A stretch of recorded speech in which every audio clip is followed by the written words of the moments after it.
Phantasy Star II's first act was sublime and tragic. A narrative arc that pushed the envelope of storytelling, especially with the permadeath of Nay. The second act was incredibly difficult, a tribulation wrought with grinding. Fortunately, if you struggled through it, it'd lead to the best ending of the 16-bit era. But let's jump back to where we finished off on the first part. After all the monsters have been vanquished following Nayfer's defeat, a robot army has been unleashed to capture you. Which begs the question, where the heck were they when all the monsters were out of control? Your party has been blamed for all the problems the world is newly facing. This is where your party member Kane, a wrecker, comes in handy as his techniques specialize in robotic extermination. But an even more valuable party member provides what is probably the most important item of the game.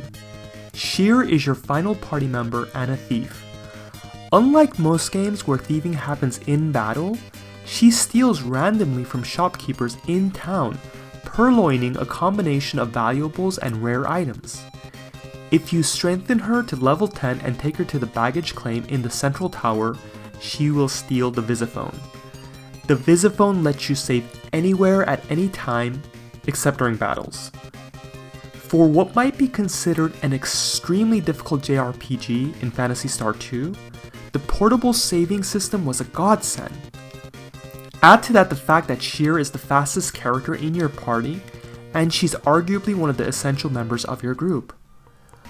Unfortunately, despite your best efforts, you get captured and imprisoned in a space satellite called Gyra, stripped of your items and unable to use any techniques. Laser rings restrain motion and painful beams restrict access. The government informs you that you're here until they carry out their death sentence. Rolf's vulnerability and weakness is moving in the scene as he declares, "I tried to open the dams because I felt responsible for making too much rainfall, but I was caught. I don't want to die here, not even knowing who was trying to destroy Moda by using the mother brain." Your party has to flee from every fight or they will be overpowered and killed. Just when things seem like they can't get worse, an explosion rocks the craft and you start plummeting towards the planet of Parma. You hear a burst before everything fades. When you wake up, a space pirate named Tyler informs you that he saved you just in the nick of time. The satellite you were on collided with Parma and destroyed it. The main planet of the first Phantasy Star and the biggest center of civilization in the star system is gone. After Nay's death, I didn't think anything could make me feel worse. Parma'S Destruction did just that. I couldn't get the question out of my head though. Did my actions precipitate its destruction? The government was saying so, but were they just trying to put the blame on me? It's the Alderaan Moment of Phantasy Star and the Kefka moment from Final Fantasy VI. I wished I could crawl into a corner somewhere and hide. But a robot army was after us and the party had no choice but to go on the run to the second planet in the Algo star system, Dezo. Dezo is desperate, an ice planet that is as brutally cold and desolate as the sense of guilt that racked me. The first destination on the planet is the spaceport of Skure, an abandoned station that is infested with monsters. You land your ship without any idea of where you're going or what you're supposed to do. The order in how you approach the rest of the game is left in your hands. Just as Moda was all about guiding you from one tube bridge to the next, Dezo is the opposite, being almost open world. The sudden freedom is daunting. The Dezorians are a counter-Mother Brain society. They've rejected the utopian perfection of Moda, believing an over-reliance on technology will lead to a civilization's decline. They worship the holy fire of the Eclipse Torch, which unfortunately seems less comforting than an all-knowing AI. In many science fiction or fantasy tales, the Dezorians would represent a different type of ideal, a la Avatar or Dances with Wolves. An alternative that is more appealing in some way, usually being in tune with nature. But living with the Dezorians feels worse than life back on Moda, and the alien civilization reminded me why I wish Mother Brain was in control. I hated wandering the unforgiving tundra of Dezo. The Palm people were punished because they didn't take good care of the Eclipse Torch. one Dazorian citizen claims, a ridiculously righteous and judgmental thing to say after an entire planet has been annihilated. It was almost by accident that I finally reached the Esper Mansion, a place whispered about by suspicious Dazorians. There I met Lutz, one of the main characters from Phantasy Star I, and he takes his time making his entrance. After waking him from his hibernation, he informs you that in order to prepare for the final battle, you need to collect all the Ney weapons.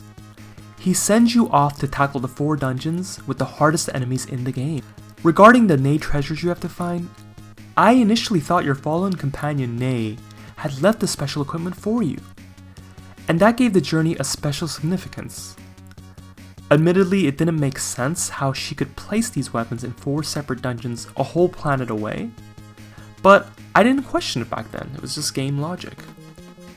Just recently, I learned Ney actually means ancient, which makes more sense that these are ancient weapons that you have to find, although it decreases the emotional impact of the quest. The 4 dungeons are meant as a rite of passage for the heroes. Each of them are twisted labyrinths, mind-numbingly difficult and complex. There's a mix of gothic statues, genetically engineered trees, and antiquated architecture designed to get you lost. There's no way to get around it. The whole section of this game is very hard and feels like punishment for failing to save Parma. I was in an alien Siberia, paying one random battle after another as my atonement. After you've collected all the Ney weapons, Lutz teleports you up to the Noah space station. There you take out Dark Force, fighting off legions of foes, and finally confront the Mother Brain. She actually gives you the option of walking away, asking in essence, do you want chaos with freedom, or order in exchange for a form of slavery? The battle isn't difficult, especially since you beat Dark Force earlier, who is much tougher. A combination of the explosive technique Megid, Snow Crown, and attacks using the Ney weapons will destroy Mother Brain's system. Unfortunately, she wasn't exaggerating about her importance to the world.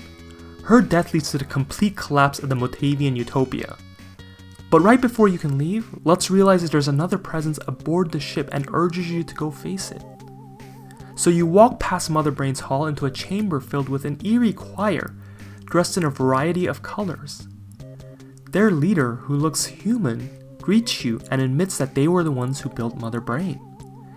They reveal that they are from a planet called Earth that destroyed itself long ago, and they came here to exploit the star system.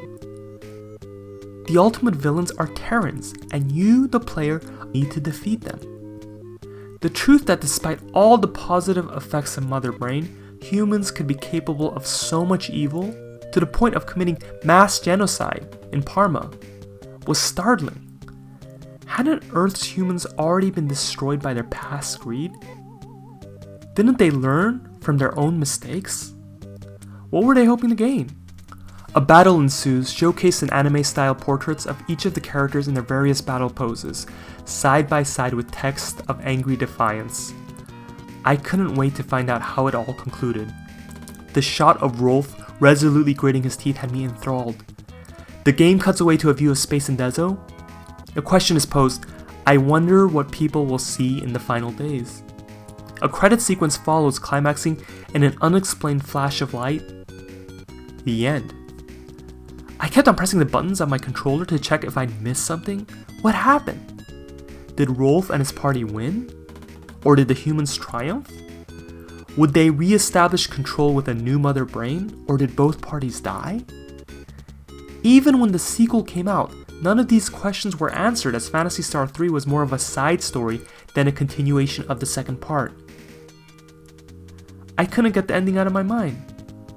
Phantasy Star II's journey could almost be considered a form of existential alienation. The more you progress, the more isolated you become. The utopia of Moda seems foreign after the death of Ney and the destruction of Parma, but in Dezo, the religious fervor seems even more repulsive. Neither technology nor spirituality provide any help. Instead, the party treks on, not knowing what awaits after each dungeon is ransacked of its treasures.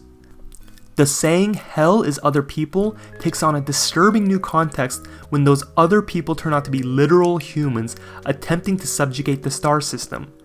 Combat is the expression of the party's reflective anxiety, and their consciousness only finds meaning at the edge of a sword, as even their humanity offers no comfort. What's important in this final act is that Rolf and company no longer fear death. In contrast to his earlier reluctance to die on Gyra, and even his subconscious terror of death as reflected in the mythic battle taking place in his dreams every night, Rolf is finally ready to face his mortality directly. Whenever people ask me about my favorite games or even favorite works of fiction in general, I think about that first time I heard the story of Phantasy Star II, then got to actually playing it. That sense of wonder, excitement, despair, bliss, and longing is what I look for in every game I pick up. It was the greatest fantasy of my childhood because it never ended. I had the fortune and privilege of meeting the director of Phantasy Star II, Rieko Kodama, online, and I was so honored when she tweeted about my two books, United States of Japan and Mecha Samurai Empire. I felt like it was a fantasy with a capital PH come true, especially because her work was such a big influence on my writing. Thank you to everyone who watched both parts, and I really hope you enjoy the conclusion. I'll be back next time for a retrospective on Phantasy Star IV.